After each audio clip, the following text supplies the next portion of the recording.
ഹബീബിന്റെ കവിൾത്തലമോ മാരിവില്ലിനേക്കാൾ മനോഹാരിതയാ. എന്റെ ഹബീബായ നബി തങ്ങളുടെ വയർപ്പിന് അമ്പറിന്റെ സുഗന്ധവാ.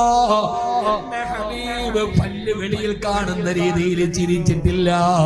ആ പല്ലുകൾ കണ്ടാലോ പല്ലുമുട്ട പോലെ വെളുവെളുത്ത നിരകളാ.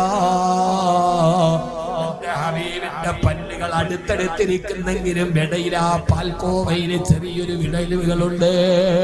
എന്റെ ഹബീബിന്റെ ശരീരം മുഴുവനും രോമാവൃതമല്ല, എന്നാലും നെഞ്ചിന്റെ ഭാഗത്ത് നിന്ന് പൊക്കിള് വരെ രോമത്തിന്റെ ഒരു നീണ്ട നിരയുണ്ടേ.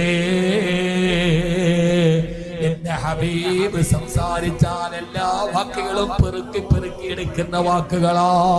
സ്പഷ്ടമായൊരു വാക്കുകൾ പോലുമില്ല. എന്റെ ഹബീബ് കോപത്തിന് സംസാരിച്ചിട്ടില്ല, അവിടുന്ന് പുഞ്ചിരിയല്ലാതെ സംസാരിച്ചിട്ടില്ല.